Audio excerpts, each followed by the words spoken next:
Hey, hello, and welcome to another episode of someone else that Mike Barron has blackmail material on. Indeed. Oh, we have some blackmail material on each other. I was gonna say that might go both ways. Oh yeah, absolutely right. Thank you guys for inviting me on. I appreciate it. Yeah.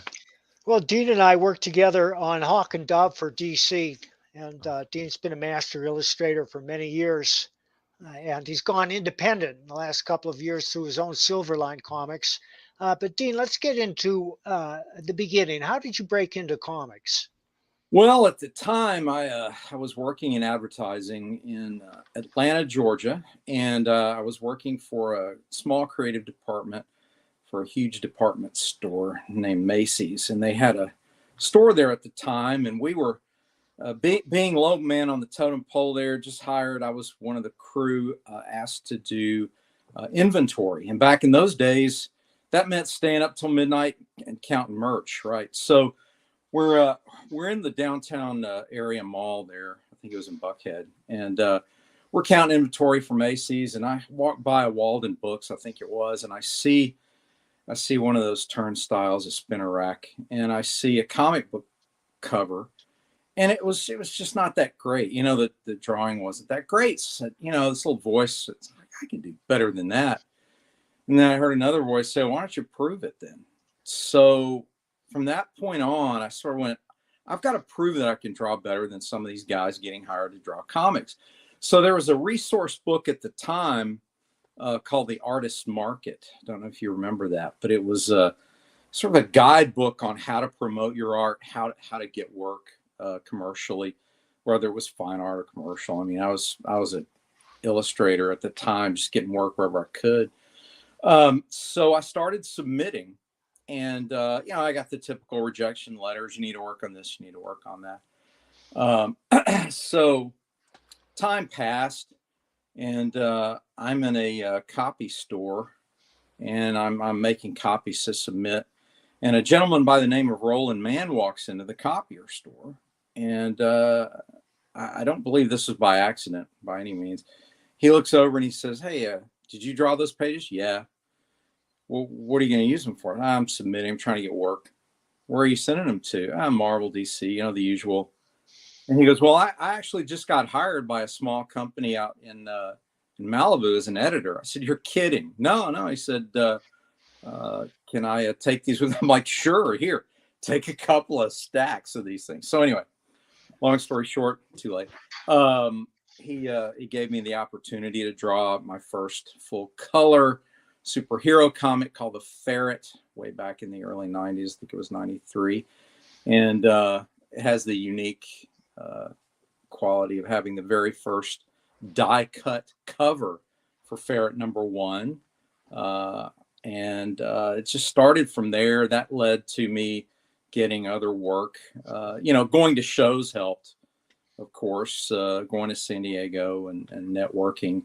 Those days was a lot different. It really was, you know, it was who you knew and who liked you and who you talked to and all of that. So that's how it started in the early 90s.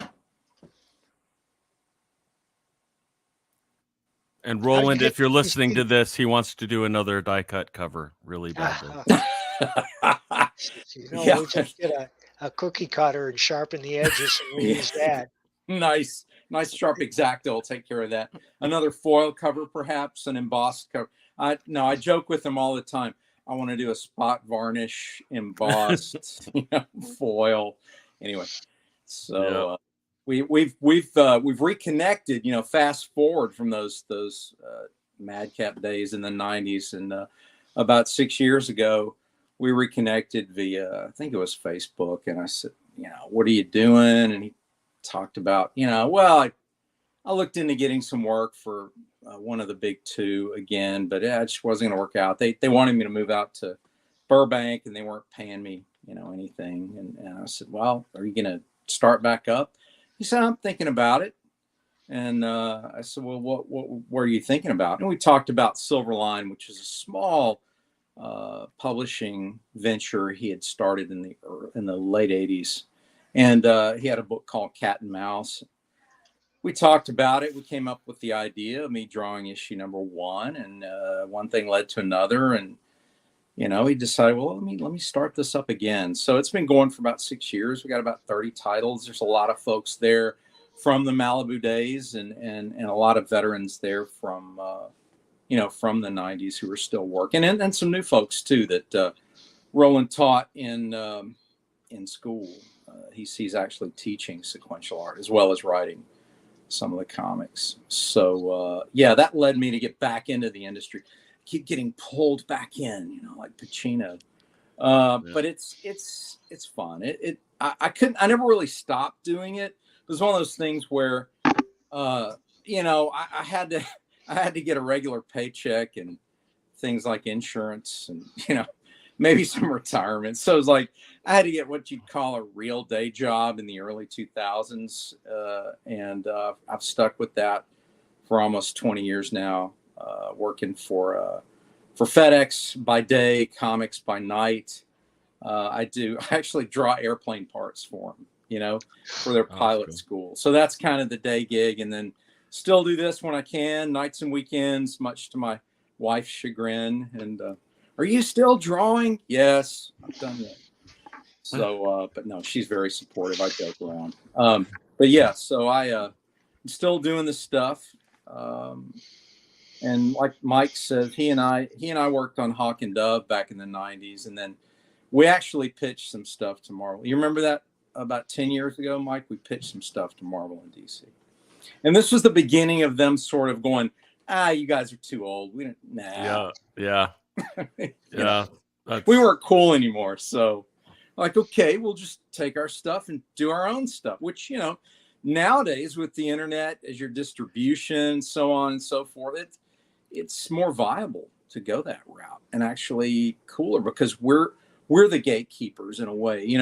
We go directly to the audience now. So, it's no longer, some editor who decides whether you're going to get work or not. It's more, do your own thing and the audience decides. So.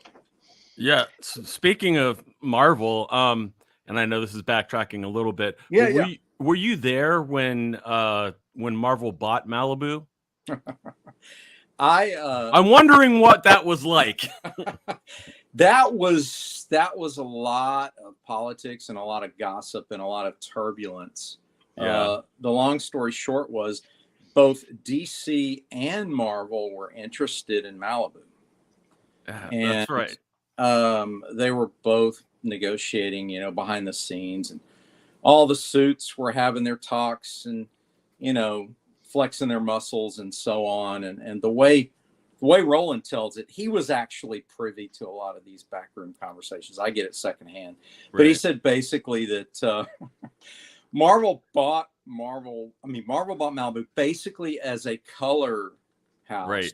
Yeah, to prevent DC from buying it. So it was an ego thing. Oh no, you're not going to. We're going to get it, right? So the assumption was, oh, cool. We'll be crossing over. It'll be like Ferret and Wolverine, or Nightman and Prime, man. Oh, it's cool. No, never happened. So lawyers got involved and mayhem ensued, and so I don't think you're ever going to see Marvel with Malibu characters, which is kind of sad. They never did anything with those characters, did they? No, they didn't. Yeah. It had to do with the ownership of a gentleman who should remain nameless at this point, that would really charge a whole lot of money if that was to happen. And they were like, we'll just make up new stuff. So they've been kind of doing that with the cross-gen stuff too that they bought up. Yep. I mean, it's what the big corporations do. Yeah, and it's, you guys could talk more about, how corporate has just altered the landscape forever in terms of that. But I think there's just so much more freedom now to do what we want to do than there was. I mean, I was like any other guy trying to break in. I was, oh man, it would be so cool to draw Batman. So I did. Right. And, oh, it's so cool to draw, Green Lantern. I did. It was so cool to draw Wonder Woman. I did. And it's like, okay, but ultimately, you're still playing in someone else's sandbox, right? It would still be cool to draw Nexus, but that's Yeah. a conversation. Well, we can talk about that, Dean. Yeah, we'll have to talk about that. But yeah, so now here we are, and I mean the fact that I can write and own my own character and have the excitement there, and also a lot of the generation that was brought up aspiring to draw these legacy classic characters, they've grown out of it, and the new up and coming readership is kind of like, yeah, they're cool. What else you got? Yeah. It doesn't really have that imprimatur of like you've made it as it did, back in the day. It still earns you a level of street cred, so to speak, to have done those legacy characters. But in the end, that's all it is. It's just like, hey, I used to play for the Cowboys. Okay, what are you doing now? So, yeah. It is what it is. How do you feel about like kind of like anagram characters or whatever, where you kind of loosely base it on that, but you're like, I want to put my own spin on it? I mean, I'm not going to diss people who want to do that, but hey, it's a wide open field. Do something completely out of left field. I mean, Mike is the master of that. Yeah. The variants of characters that Mike came up with for those rollicking Nexus adventures where you were just like, what? But that was the fun of it. You had no idea of the alien you were going to meet and the settings, the environments, where the twists and turns would take you. There's something compelling about that. That's just beyond the, okay, I'm going to make up another version of Batman. I'm going to make up another version of Spider-Man. And that's cool. I mean, if that's really what you want to do, but man, you've just got this whole world to go, do something really cool. The other, I'm asked, I should say, from artists a lot, do you draw like this guy or that guy? I want to draw like this, I want to draw like that. A lot of young people are starting out copying anime, Yeah. And I tell them, look, I start out copying my heroes. You start out copying but draw from life, learn from what you're drawing from. But in the end, draw like who you are and make it you, because that's what people are going to connect with. It's got to be genuine, whether you're writing or drawing. You got to feel that genuine connection with what you're doing. I remember showing my portfolio to Neil Adams, and boy, was that like a tough football coach, right?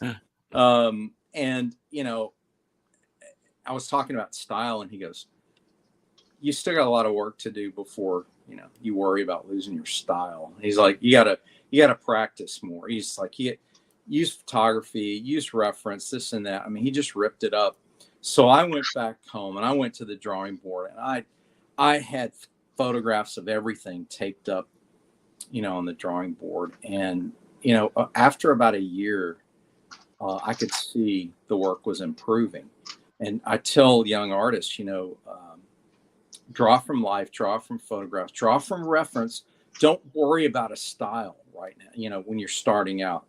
Draw from reference, and your spin on that will come through, especially when you're not intentionally trying to do it. Mike understands this too. In the martial arts, when you're performing a kata, it's not really that you're performing a kata if you're doing it right. The kata is performing you. You're just a vehicle for that energy that's happening. And in an ideal place, when you're drawing, it's the same thing. You're not even thinking, I got to put a line here, I got to put a line here. It's not a mechanical thing. At least it's not for me. I just have to zone out, and it comes to life, And, it's not going to be perfectly what I see in my head, but pretty close. I'm seeing it here first. I'm not really constructing and recording. Not every artist works that way. Do Do you have any advice for artists that are trying to get used to drawing like facial expressions and things like that? Yeah, use a mirror. I used to have a mirror right by my table, and make the face and draw it. Yeah. Again, go from draw from life, reference it, vary your page. I would say also, like, medium shots, close-ups, faraway shots. Have those.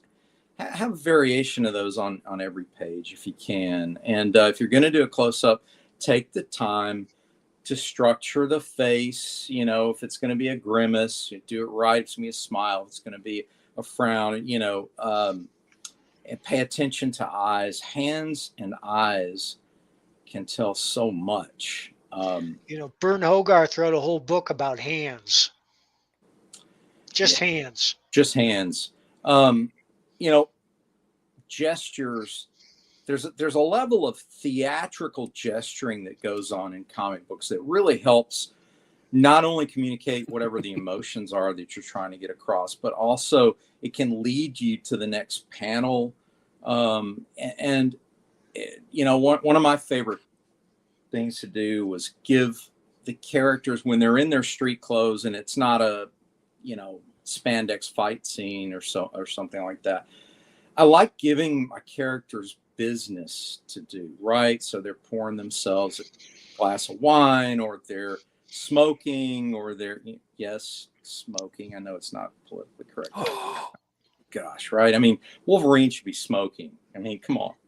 We love cigarettes in the comics and the movies because they're so visual. You may not be able to smoke in real life, but by God, you can smoke in the movies and in comics. So good. I mean, just using the smoke trails, the smoke, the hand gestures. A slight gesture this way, or this way, or what. I mean, there's so much acting involved with the characters and blocking that helps. Yeah. It's tremendous to have. But anyway, smoking, having a sip of wine or a beverage, anything. But also, preparing food. Like a kitchen is a great place for the characters to have a conversation off the fighting arena. Where what's going to happen. Did they find any evidence at the crime scene? I don't know. And the guys, chopping up the meat or whatever. And so, give the characters something to do in the background. There's nothing worse than, having them just standing upright and just delivering lines. But you know what I mean? Yeah. It also gives the artist that really nice camera setup. You can do over the shoulder. You can do, side view. So, you got to think of it cinematically to really make it come to life for me. Yeah. Yeah, I'll tell a lot of writers, especially if they're doing a lot of that where the characters are just sitting there or standing there talking. I'll be like, have them walk and talk, have them do something or go somewhere, or like you said, drinking, like whatever, like, because it just adds energy and life to it. Of course, I mean everybody's gonna eat or snack, or in the back in the day, smoke a cigarette, have a drink,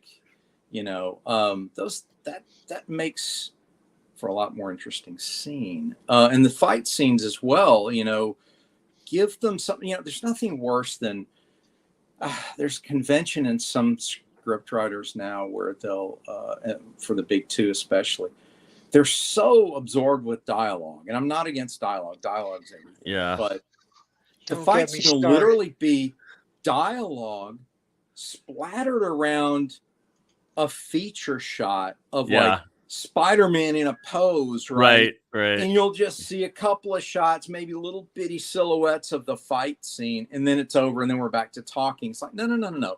This is action adventure superhero stuff. It's like, have the fight do something. Have it be in an interesting place. Have it take you from one room to the next. One of my favorite. And show real techniques that are innovative and exciting, because you can use a fight scene to characterize your characters. Absolutely. One of my favorite. I'll use a cinematic example. The John Wick fight scene.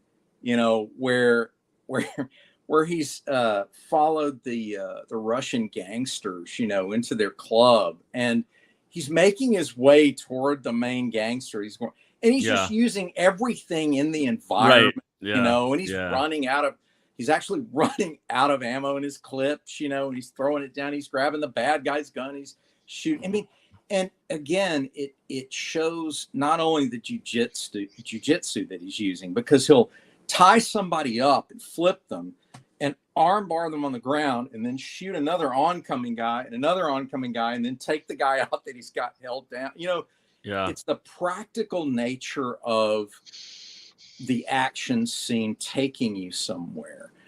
And I remember laying out a scene that Mike and I worked on for a pitch we did, and it was a Ronda Rousey move that was you know, like a scissor lock with the legs and takedown and an arm bar. And it was so much fun to draw the characters doing that rather than just, you know, old-fashioned fisticuffs. You know, I always like using throws too. Like if a character is in a fight scene, I love having the bad guy inverted, right? So the feet are in the air. So you're implying like a jujitsu throw or something, or an aikido throw. You know, I love seeing that. You know, show some techniques. And then the other thing I like to do, and this is one reason Mike and I worked well together, was I like drawing martial arts superhero characters, because you can really get into the details of stances and poses and kicks and punches, and you can even draw them practicing kata, which is really, really cool. I love seeing that in comics. I've seen it with I guess it was an Iron Fist sequence where he was just kind of zoned out and going through kata, you know, and in that place. And again, it reminds you, okay, I'm in that world, you know, and it's helpful to add atmosphere. And while I'm on atmosphere, the other thing I love to do, and I got this mainly from Ridley Scott, but he loves using textures in his scenes, everything from Blade Runner and Alien and Kingdom of Heaven, where everything's just stuff floating in the air. So I'm always using rain or ashes or smoke or sleet or debris, you know, or glass or fragments of something floating in the air. I love that because it just adds a level of texture to the drawing that gives it more interest, and it gives it motion. And so that's something I also use as well. And the other thing is lighting, which Ridley Scott is a master of lighting as well.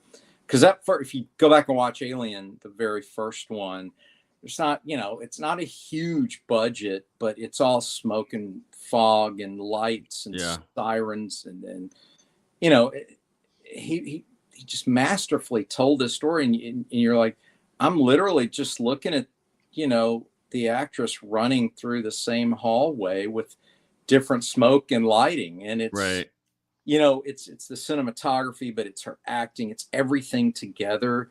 But I just remember a close up and seeing, you know, sweat beads on her face and her hands as she's watching for the alien, and you've got a strobe light going, and you've got fog machine rolling in the back. You know, I mean, I try to capture that too. So, you know, you mentioned Ridley Scott, who's one of my favorite directors too. But occasionally he does something peculiar and questionable. And I thought that the fight scenes in Gladiator were unusually truncated and difficult to follow. But then you watch Kingdom of Heaven, which I consider one of his best movies, and it's exactly the opposite, because so much of Kingdom of Heaven is about tactics, how they're going to defend the city. They shoot the arrows to see how far they can go. Then they run out into the ground and plant flags where they are, so they know where they are. And then the giant siege machines, how they take down the siege machines. It's all brilliant. I love movies about tactics, and that one is just so great. And I wonder what happened to Gladiator. I just wonder why those scenes were so truncated. They didn't need to be. They didn't need to be. And I wonder whether it was the stunt coordinator or how it was shot. I think, wasn't that the period of time when directors were using that sort of sped up use of, they were accelerating. Yeah, I'd have to look. I have the film. Yeah, probably. and so they would speed up the action, and then I was like, come on, guys, just show us how the gladiators would fight. A net or a trident, or The I remember fights are that. better in Spartacus. Yeah, I love that. I love that film as well. But Gladiator is one of my favorites for the spectacle. But you're right, as far as just the visceral fight sequences and the strategy of it, I really enjoyed Kingdom of Heaven. And I think as far as shootouts mixed with martial arts, I think Chad Stahelski has done a tremendous job with John Wick, but also with Captain America 2, The Winter Soldier. I thought the action in that particular movie was excellent. I think that's Marvel's best movie. I would agree with you. I thought that the first Iron Man achieved a tonal balance of humor and action that was so enjoyable, mainly because RDJ did a decent job making that character more likable. And I thought Favreau did a nice job with that. But those two stand out for me, Iron Man 1 and Cap 2.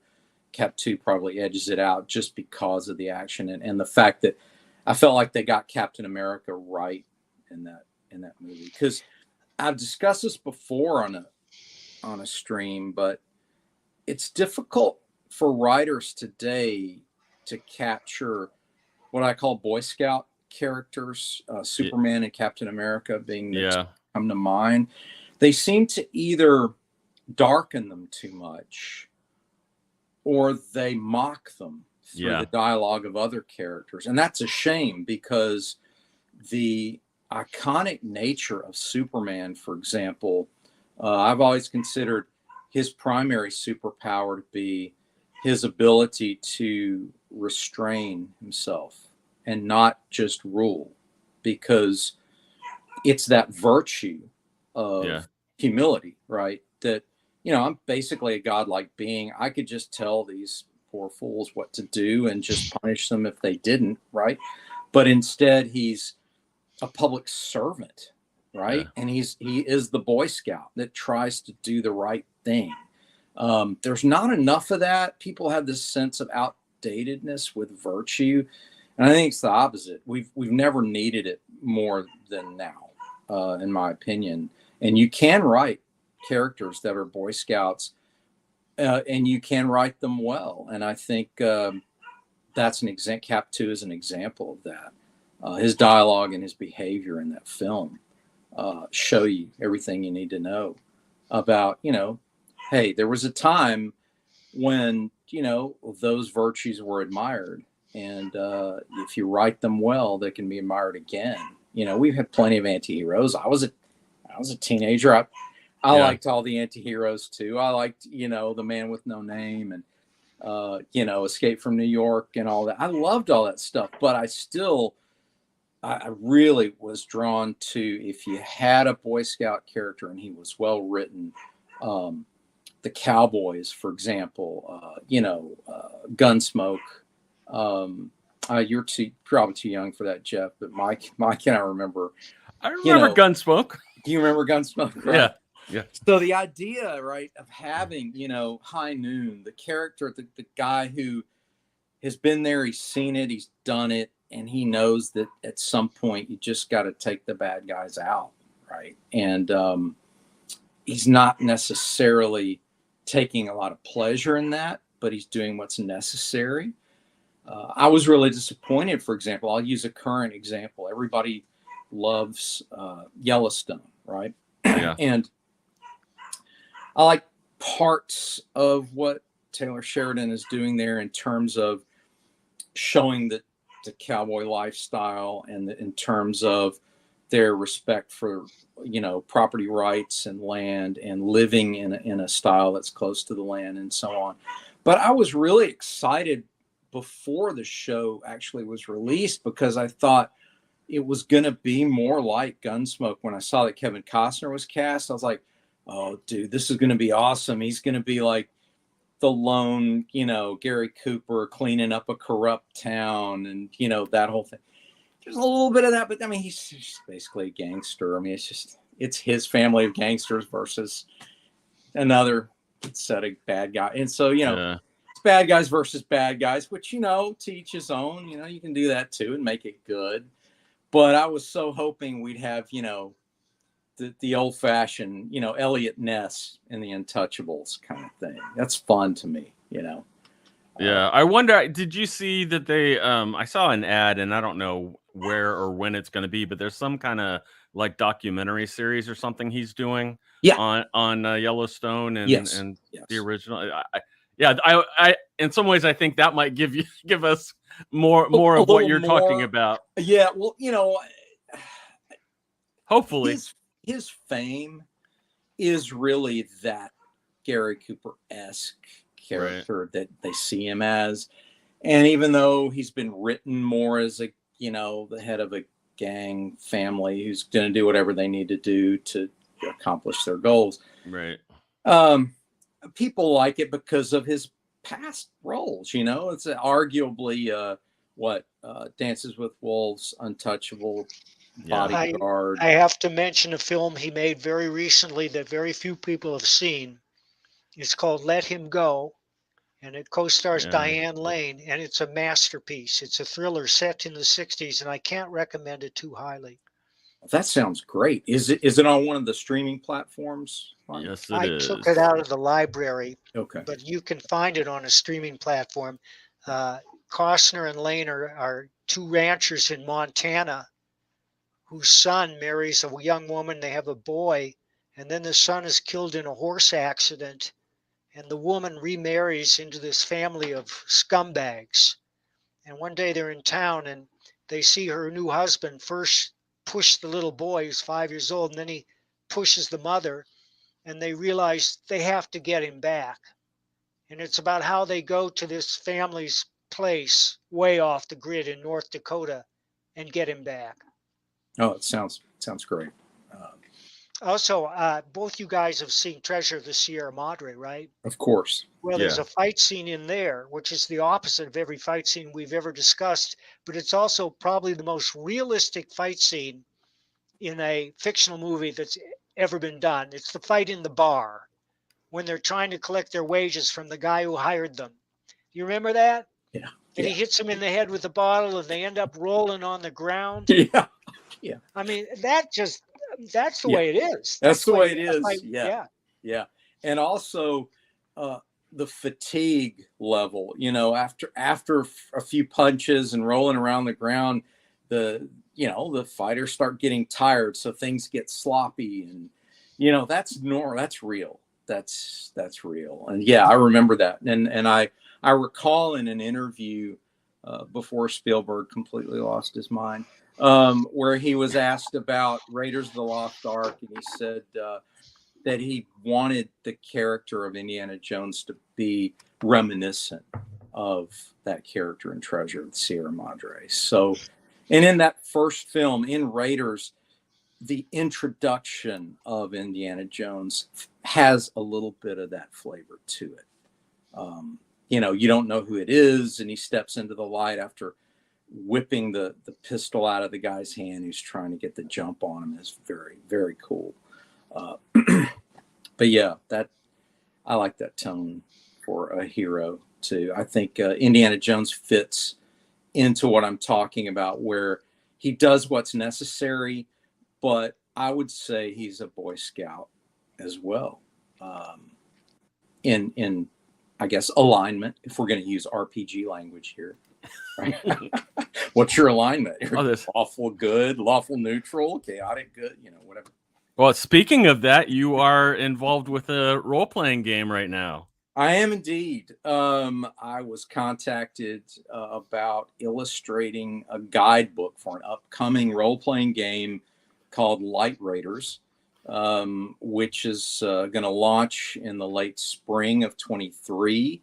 And it's a faith-based game written by a gentleman named James Hannibal, who's written a lot of faith-based fiction material. You can check it out online. It's a lot of fun because it took me back to the days of being a kid and playing, D&D when it first came out, staying up all night and throwing dice and, making up silly adventures and having a good time. But it's, I got to design a lot of the characters and the environments, and it's fun, getting to draw high fantasy like that. It's a blast. So. Yeah, and it's a hot thing right now too. I mean, not just role playing games, but fantasy stuff in general is. Oh yeah, and we were talking about that. I'd love to get you guys' take on this. In one of our streams, we were talking about with the advent of Game of Thrones and Lord of the Rings, Rings of Power, making all this money. But it's rare you see epic fantasy comics do as well. And we were talking about why is that? And everybody had a theory. But I would say it's the art style. For me, I would say, if you had, a really good like painter style artist, like that. Because everybody tries to do it very comic booky. Yeah. And it just doesn't work that great. Actually, there's one, although it's pretty dark, but there's one that's done really well, at least financially and with the fans and everything, called Die. And it's a D&D type thing. And then this one of the characters he gets their crew back together, and unbeknownst to them, like it's almost like the D&D cartoon thing where he kind of takes them into this other world, but it's very dark, and because he's gotten into like real dark magic and stuff, and he's basically kind of trying to take them out and different things, and so do these other things and that are like really pretty wild. Like I think he even has I'm trying to remember exactly because I've only read a couple of them, but I think he even has like dice where his eyes were. And stuff. It's like really, there's some like really, it's right. But it's cool because it gives you that vibe of a lot of the high fantasy where it's like it's really good against evil. Sure. There's definitely some gray in there, but it's like it's very clear that like most of the evil stuff is very gross and clearly evil, and they've really got this big uphill thing against them, especially because most of them are regular people. They're not actually the characters that they played years ago or whatever and stuff. But the art style for that it's kind of an in-between. It's kind of a hybrid where it's more of a simple painted style kind of. And as I said, that has gone over very well. A lot of the other things have not like lasted that long. That one I think has around 50 issues or something. It's actually sold really, really well. And it has some really good not that you have to talk about this, but it has some really good graphic design elements and stuff to it too. Because it actually, like the sides on like a 20-sided die, how it's all the different interconnected triangles. They do that with the covers for it. So there's like spaces out of where the triangles are, and they put the things in there. So it's very heavily thematic and everything. And is it die cut?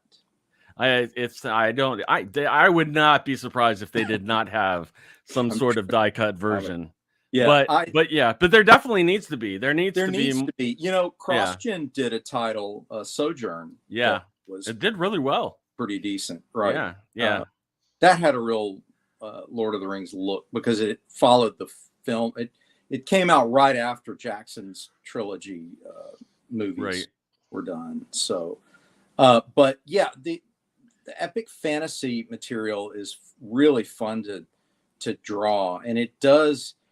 I still draw in my style, but he obviously the creator wanted that. He's like, no, we want you to draw like you draw, right?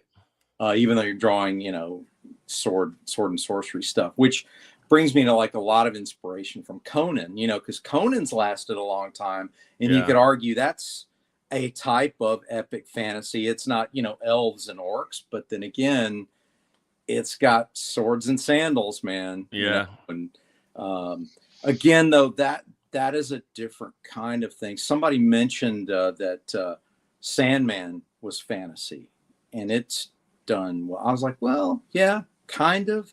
Not really the epic quest fantasy that I'm thinking of in my head, but you could argue that. I think Barb brought up Elf Quest.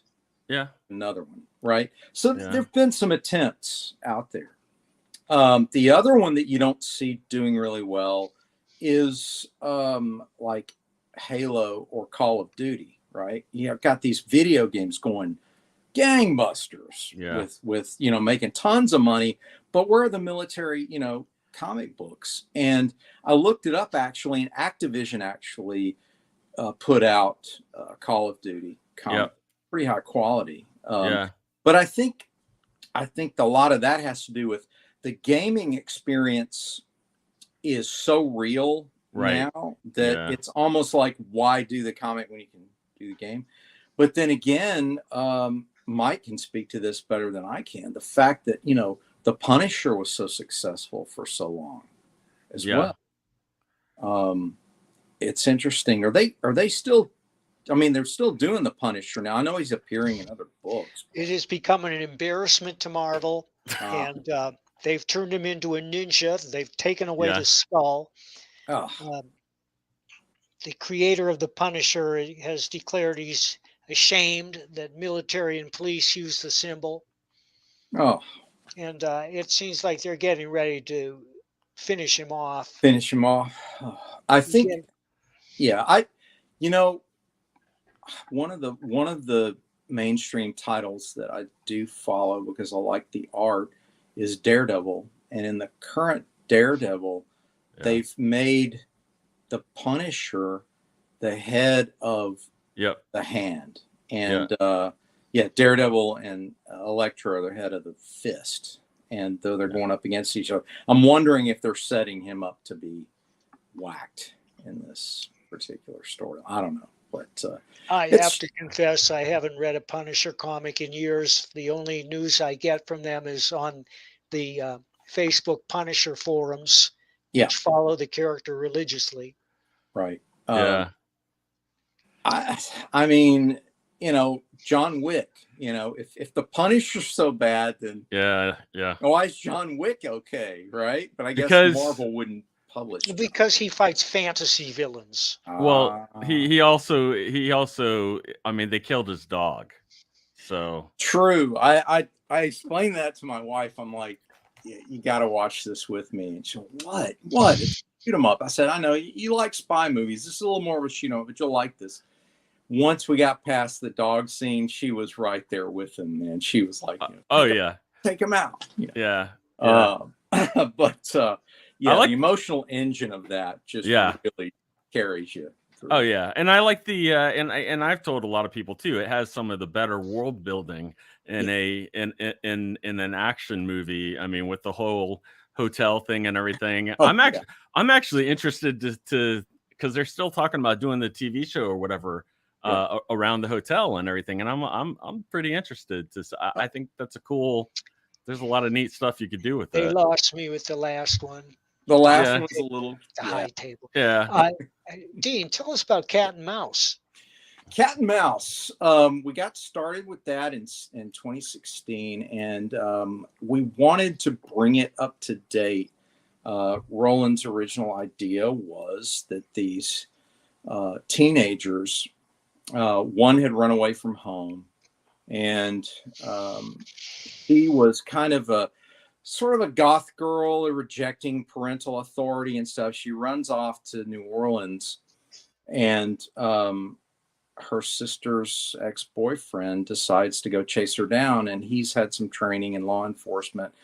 He goes down there to find her, and they end up uncovering a human trafficking group down there, led by this female villain. And I suggested to Roland, I said, let's make this even a little bit cooler. Since we're in New Orleans, let's bring some voodoo and some dark magic into it. So I kind of took a page out of Live and Let Die, and I styled a lot of the villainess's trappings along the lines of Solitaire and Live and Let Die, and also put a few of the voodoo images from that film around the atmosphere. And we kind of tried to turn into a little bit of a scary thing, but it was fun because it basically ends up being, you know, Teen Titans fighting a voodoo cult that kidnaps kids and rescuing them. It got to be a lot of fun. So I did the first one and got into the second one. And then I had to move on to other things. As Mike knows, when you get to be our age, parents start to get ill and they need more care. And so that happened. And I'm being the only kid, I had that on my shoulder. So I had to take a break from comics for a while, take care of family business. Once that was done, I got back into it again. But this time I talked to Roland about SILVERBLADE. And that's currently the book I'm in development in now. And what I wanted to do originally was I wanted to do my take on Dracula from Van Helsing's point of view. And I created this Order of Knights, the Order of Sacred Silver, that existed as a spinoff from the Templars. And they know the secret of why silver defeats evil. I wanted to tell that story. So it grew from that basic concept to its own thing where I put Dracula out of it. Van Helsing's still in it, but it's more about the Order fighting a cult of the Golden Calf, which I call the Golden Legion. And so you got silver versus gold, right, in essence. And you've got this Order of Knights in Victorian London. This American cavalry officer who had his wife killed and his daughter kidnapped goes over to England because of some leads he finds, and ends up using his skills as a swordsman to do a demonstration of fencing with the English champion. He beats the English champion, and one of the Knights of the Order is there watching him and contacts him after and says, "Hey, look, you've got a skill set we need. We're getting pretty old to keep doing this stuff. We always need new recruits." Asks him to join. He says, "Nah, you know, your little club with your knights or whatever. I'm not into that." And he's a man of the world. He has no faith. He's just, you know, he's broken. Through the experience of the storyline, however, he does become involved with the Knights eventually, and he does get his faith renewed. And we go along the adventure with him, and we uncover sort of a Hellfire Club type of cult in underground London, and it's set in 1892. So if you've ever played anything like Assassin's Creed Syndicate, are you aware of that environment? That's kind of the idea there. So I wanted to blend. So you have some characters from literature that you're going to recognize, like Alan Quatermain. My leading character was trained by Zorro, who in my storyline is also a member of the Order of Sacred Silver, right? So it's kind of this brotherhood of good guys that's been behind the scenes for years, and that's kind of the setup for it. So I'm going to be working on that throughout 2023 and try to get that launched. And then whatever comes next, I know Mike and I were.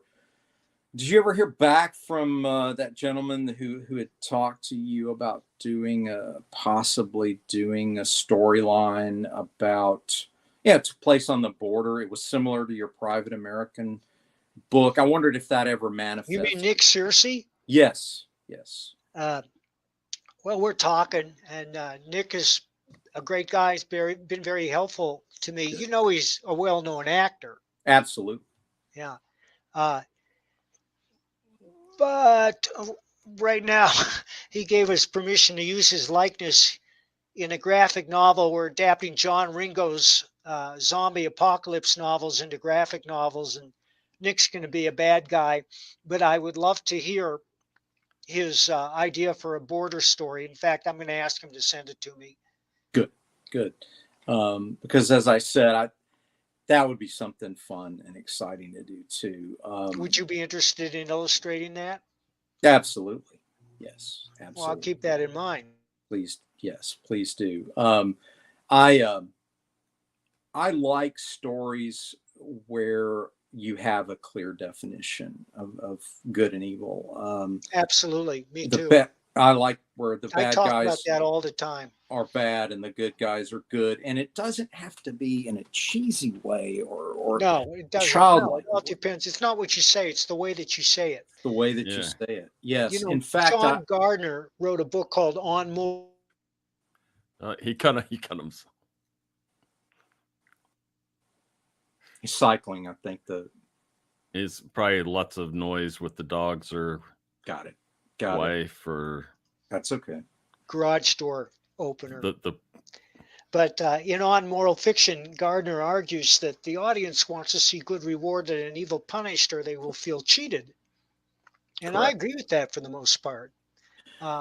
We want our stories to have a moral epiphany, and that doesn't mean that the hero always prevails. Just look at the end of Spartacus, where he's hanging on the cross. Yeah. The grace Yeah. note is when his wife rides by in the cart and holds his child up, says, "See, you live on." Yes. Yes. yeah. Excellent. I've always thought that. In fact, I illustrated a book cover last year for a novel called Quo Vadis, and if you've ever read that, Mike, it's fantastic. Some say that the movie Gladiator is loosely adapted from Quo Vadis, and there are so many elements that are Has similar. that book been published? Yes, it has. Do you have copies? I have copies. Would you like Let's trade books. Okay. Okay. Yeah. It's an excellent novel set in that time period of ancient Rome during the reign of Emperor Nero. And it holds back nothing when it comes to what was done to Christians at that time for the entertainment of people in the arena.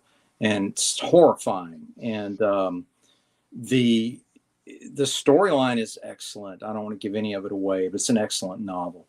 But that being said, I really think that part of the reason these films do well and are enduring, movies like Gladiator, even like Braveheart, is because they tell stories of men with conviction and with a value system that they refuse to compromise, and they pay the price for it.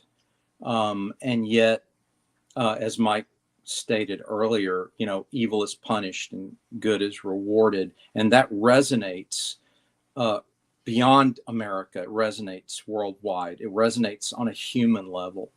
And those stories, to me, have a better chance of becoming what we would call modern mythology. And in fact, to me, that is elevated to the level of literature. I know that according to academia, one has to produce something of political significance in order for it to be considered literature these days. But to me, it has to have a more epic scope, a more universal conflict. And if it's written and illustrated well, or the story is told on a level of excellence, then it will endure. Yeah, and I was just gonna say, I think that's the goal for a lot of creators, even though they don't know it. So especially when they're younger, they don't necessarily know it. But I think when you get older, you're like, okay, these certain movies or these certain books or whatever, like they really had a heavy influence on me. Like they made me rethink something or whatever. And it's like, yeah, I mean, you can literally change people's lives or inspire them in other ways by those stories. Absolutely. And they don't have to be particularly preachy either. Right. There are folks who may not know that the Chronicles of Narnia by C.S. Lewis is a Christian metaphor. I mean, right. For those of us raised in that faith, it's obvious, it's right there. Right. But, for some people, that they're getting the message through fantasy, through epic fantasy, and yet it's still a wonderfully entertaining tale. The first book, especially, Lion, the Witch, and the Wardrobe. Excellent book for kids, but for everyone, I think. Yeah. Yeah, I actually like which is, I don't know, it's a weird thing for me. I like it when it's the reverse. I like Magician's Nephew when like the witch and things come to our world. Yeah. And I love stories like that where the crazy thing, or like, you know, like Ham the Wizard comes to our world. And right. No, I appreciate that. I've talked to people who are on both sides of that, the production yeah, order and the chronological order people, you know, and yeah, yeah, I respect both of those positions. I'm more the production order person, you know, right, the reason yeah, it was written first. And yeah, I like the metaphor there. And I think that as a creator who has a strong faith, I feel I'm called to share redemption stories, and some of them can be obvious and some of them can be metaphorical, but that's the story I'm compelled to tell. That's what I'm here to do. yeah. So you'll see that theme in a lot of the stories that I write and have creative input in, for sure. But that's the basic theme of most of the stories we like. Yeah. Yeah. Even I was gonna say, even like the original like Star Wars trilogy and stuff, that even George Lucas has gone back and tried to kind of undo some of the stuff because he doesn't like the way it comes across He now. could But make it all go away by producing an outstanding new movie. That's all it takes is an outstanding new movie. yeah, But they can't, you know, retroactively. No, and we've been watching these movies. I mean, we've all seen some of the subsequent Star Wars movies, and some of them are entertaining, but they just don't have the impact. They just don't. they don't. 4, 5, and 6, as I call it, you know, or I even like better calling just Star Wars, Empire, and Jedi. Right, that's Yeah, all. yeah, I mean, those are the other movies are fun, and I kind of like some of the themes, but overall, the impact of the original trilogy still reigns supreme in my mind. And you know, the lessons, people still connect with Empire because of the introduction of Yoda and the lessons of basically growing up and learning to go from childhood to manhood and what that means and what you're responsible for. And Luke refusing to use anger to take down his father, right? yeah, yeah. That is an old Japanese samurai legend where the Right. samurai is chasing someone down, a criminal, and it's taken him for almost, you know, years. And it finally gets him cornered, and the criminal in his anger spits on the samurai. And the samurai gets so mad, and he reaches to draw his sword, and he doesn't draw it, and he waits for another time Yeah, because he doesn't want to take him out in anger. Right, the anger would be taking him down, not justice. Right, so those old lessons and old myths are all there to teach us something about vengeance versus justice, and these higher callings, these higher virtues. Virtue is everything. I mean, isn't it Socrates that said that life should be the cultivation of virtue, basically, to live a good life? Why aren't they teaching that in school? Are You they know too busy why? teaching other things? We could go there. We could do a whole show on that. But I'll leave it there since we're at an hour. So yeah, yeah. Oh, I had something to add to that I you can't. got to. Okay. No, I was just gonna say, because of what you brought up earlier with like the self-restraint, I think self-control and self-restraint, we need some kind of fantastic story about that, or some kind of concept that really can kind of drive that home, because I mean, just Right. like that is just not in our society Well, they used to call it at all. temperance. It was called Yeah. temperance. Well, I think it's all over classic literature Yeah. Oh yeah. Absolutely. Yeah, and it's and just, I even mean, modern literature to a certain extent. There are people that repeat those lessons, right. those life lessons. And Yeah. people use the wrong word all the time. Trope. Now that's like the new Yeah. fashionable word. Yeah. They think it means cliche. It's not that. They use it interchangeably. It doesn't mean that. But Yeah. What we need to do is return, if you want to tell epic, enduring stories, in my opinion, is return to telling stories about these virtues, the 7 virtues. And because those are the struggles of all of us. That's a common struggle of being human. Subduing your wrath, subduing your desire. The icon of St. George and the dragon, if you look at it carefully, St. George isn't slaying the dragon. St. George is subduing the dragon. And many scholars say that is an example of the idea that we can't completely defeat our dark side, but the struggle of life is to subdue it. It makes us who we are. There was a Star Trek, the original series episode called The Enemy Within that addressed that, for those of you who remember the original series. I mean, Kirk could only be Kirk if he had the dark side within him, but it needed to be managed. And the balance of that was what makes us a complete human being. You can't completely purge the darkness, but you can subdue it. So yeah, I would agree with you. Stories like that would be quite helpful for our culture. Yeah. Well, and that's what I'm saying. I'm saying more like in a pop culture, comic books, movie, TV show, like whatever. But you could even set it as like a sci-fi thing. Like actually one of the things, and I'm not trying to drag on Mike, I promise. There's Mike's going to sleep. There he's nodding off. One of the things that I loved about the show Pushing Daisies is that the two people that are in love can never touch, because if he touches, he can touch people once and bring them back to life. If he touches something again, it's dead again. And so he brings back his girlfriend that was murdered, that he's in love with, but he can never touch her again, but he's always close to her.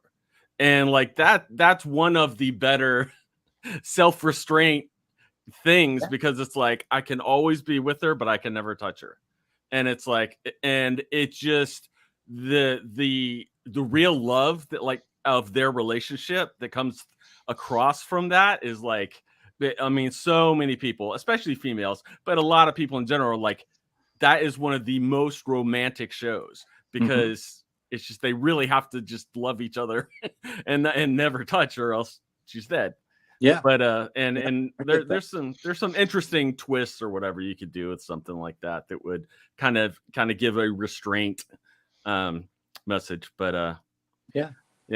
It's a good one. Mike is thinking of taking your man card away for bringing. Yeah, I know. I don't care. If it's good, it's good, right? That's okay. Yeah. I took his permission to get in Florida away, so it's fine.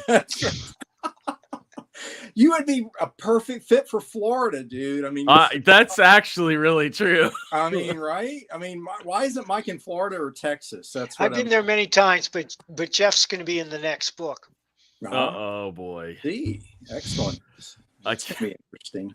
Yeah, I keep teasing him, but and actually, it does, surprisingly, it sells very well in Florida. His silly Florida Man book, but well, of course it does. It's fun, but it is very funny, and it is. I'll send you those, Dean. Thank you. Yeah, please do. I write myself a note to send you Quo Vadis. You'll love it. Where will you send it? I'll send it to. That's just a play on words. See, his cleverness knows no bounds. I know. It knows bounds. Thank you, Dean. Thank you. I really appreciate it, you guys. Enjoyed it. Thank you. Okay, bye.